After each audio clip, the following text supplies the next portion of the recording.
শীতের দিনে সাদামাটা ভাত ভাজা কে না ভালোবাসে, সবাই ভালোবাসে। তো শীতের দিনে এরকম ভাত ভাজা খেতে কেউ কিন্তু অবশ্যই ভুলো না। দেখো শীতকালেতে আমরা অন্য কিছু পাই না, তার জন্য হচ্ছে এই সাদামাটা ভাত ভাজা খাই, ভাত ফ্রাই করে। তো তার জন্য সকালবেলা টিফিন করে নিয়েছিলাম ভাত ভাজা, আর ওদিকে হচ্ছে চাউমিন। কারণ হচ্ছে চাউমিন ডিম দিয়ে করেছিলাম, তো দাদারা খেতে ভালোবাসে না, তাই মাই শিখিয়েছে যে শীতের দিনে এইভাবে করতে হয়, আমাদের এই কলকাতা শহরে এরম ধরনের খায়। তো চলো রান্নাটা দেখতে থাকো। ফার্স্টে দিয়ে দিলাম কড়াইতে তেল পরিমাণ মতন, তারপরে দিয়ে দেবো একটু সামান্য নুন দিয়ে দিলে মানে যে রান্নাটা দেবো তাতে ছিটবে না। শুকনো লঙ্কা দেওয়ার পরে দিয়ে দেবো একটা শুকনো লঙ্কা, আর এদিকে দিয়ে দিলাম হচ্ছে রসুন কুচি, তারপর দিয়ে দেবো সামান্য একটু পেঁয়াজ কুচি, তারপরে দিয়ে দেবো যে পেঁয়াজ কুচিগুলো একটু ভালো করে ফ্রাই হয়ে যাবে, তারপরে দিয়ে দেবো হচ্ছে আলু আর পেঁয়াজ যতটা থাকবে সবটা দিয়ে দিতে হবে, সবটা দিয়ে ভালো করে ফ্রাই করতে থাকবো। তার মধ্যে দেবো হচ্ছে সামান্য নুন, হলুদ, পুরো আলুগুলোকে দিয়ে নিলাম। তো দেওয়ার পরে দিয়ে দেবো এবার সামান্য মতন নুন, হলুদ, আর হচ্ছে কী বলে একটু চিনি, আর হচ্ছে সস। তো চলো দেখতে থাকো পরপর ভিডিওগুলো। আর হচ্ছে দেখো শীতের দিনে আমার মারা সবসময় বলে যে শীতের দিনে এইভাবে রান্না করলে খুবই ভালো লাগে, সকালে টিফিনটাও ভালো হয়, খেতেও ভালো লাগে, আর হচ্ছে কী বলে আর পেটটাও ভরা থাকে সারাদিনে। তো তার জন্য আমি আর আমার মা আর আমি মিলে দুজন মিলে খেয়ে নিলাম, তো ঝটঝট করে সকালবেলা রান্না করে। তো তারপরে দেখো রান্নার রেসিপিটা ওই দেখালাম, নুন হলুদ সমস্ত কিছু দিয়ে নিলাম, এবার দিয়ে ভালো করে ফ্রাই করে নিচ্ছি। তারপরে একটুখানি দিয়ে দেবো টমেটো সস, টমেটো ছিল বাই দ্য ওয়ে, সসটা দিলে যেন একটু বেশি টেস্ট হয়। তো আমি তো এখানে কিষানের সস ইউজ করছি, তোমরা যেটা ইচ্ছা সেই সসই ইউজ করতে পারো তোমাদের ইচ্ছা মতন। আর সস বেশি দিলে একটু বেশি মিষ্টি মিষ্টি হয়ে যায় বলে খেতে ভালো লাগে না বলে, তাই সসটা অল্প পরিমাণে দিলাম। তো যাই হোক, তারপরে মনে হয়েছিল আরেকটু লাগবে, পরে আরেকটু দিয়েছিলাম, ওটা দেখানো হয়নি, ওটা স্কিপ করে গিয়েছি। তো তারপরে কী করলাম, আমি ভালো করে ফ্রাই করে নিচ্ছি পরিমাণ মতো ফ্রাই করে নেওয়ার পরে এবার কী করবো, একদম লাল লাল হয়ে যাবে যখন, তখন দিয়ে দেবো রাইসটা, মানে ভাতটা দিয়ে দেবো। ওটা হচ্ছে দেখো আগের দিনে ভেজানো চাল ছিল, ভাত ছিল, সেই ভাতটা ভেজে গেছিলো। দেখো আমাদের বাঙালিদের ঘরে সব কিছু কিন্তু ফেলা যায় না, কিছু কিছু জিনিস সুন্দর করে রান্না করে খেতেও খুব ভালো লাগে। তো সেই রকমই আমি করেছিলাম ভাতটাকে ভালো করে ফ্রাই করে নেবো, তার জন্য আরেকটু নুন দিয়ে দিয়েছিলাম, ভাতটাকে জল দিয়ে রেখে দিয়েছিলাম ভালো করে। যেহেতু জিরে রাইসের চাল খুব ভালো চাল, খেতেও নষ্ট হয়নি কিছু না, শীতের দিনে এমনিতেই নষ্ট হয় না।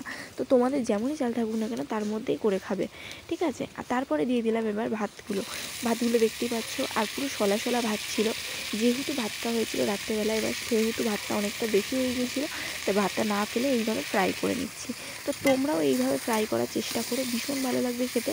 রসুনটা দিতে কিন্তু কেউ ভুলো না, স্কিপ করো না, রসুনটা দেবে, খুব টেস্টফুল লাগে। আর যদি একান্ত রসুন না থাকে স্কিপ করে যাও, আর এর মধ্যে সবজি দিলেও আরও ভালো হয়।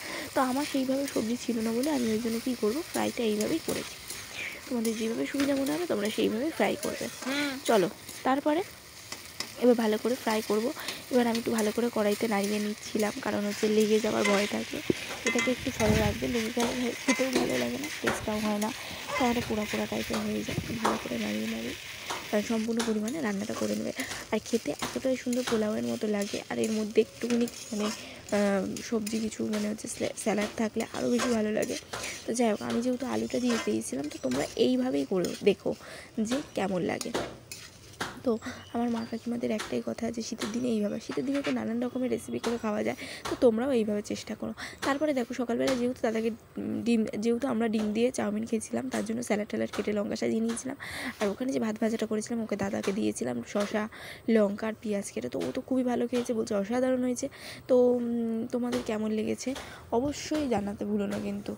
তো তারপরে কি করলাম, হয়ে যাওয়ার পরে এবার ভালো করে সেদিনে দুপুরে ভালো করে দেখো কেমন লাগছে অবশ্যই জানাবে।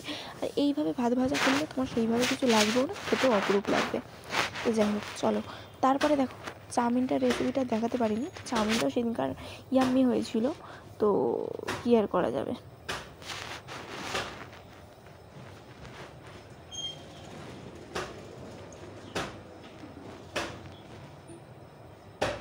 এবারে দুপুরের লাঞ্চটাও দেখিয়েছি। দুপুরের লাঞ্চে ফার্স্ট ছিল স্যালাড, তারপরে ছিল হচ্ছে পোলাও।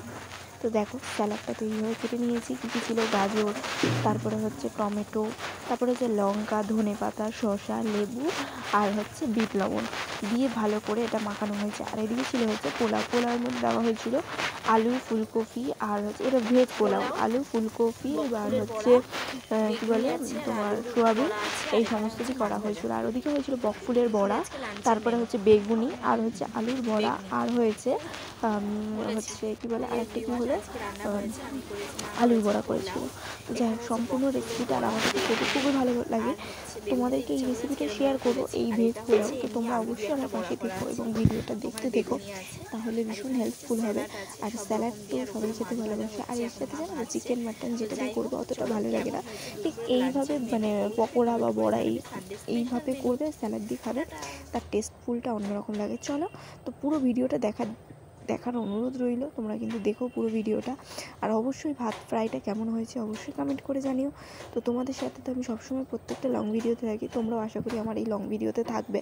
তো চলো, টাটা, গুড বাই, আবার নেক্সট ভিডিও নিয়ে লং ভিডিও নিয়ে দেখা হচ্ছে তোমাদের সাথে। তোমরা কিন্তু এই ভিডিওটা দেখতে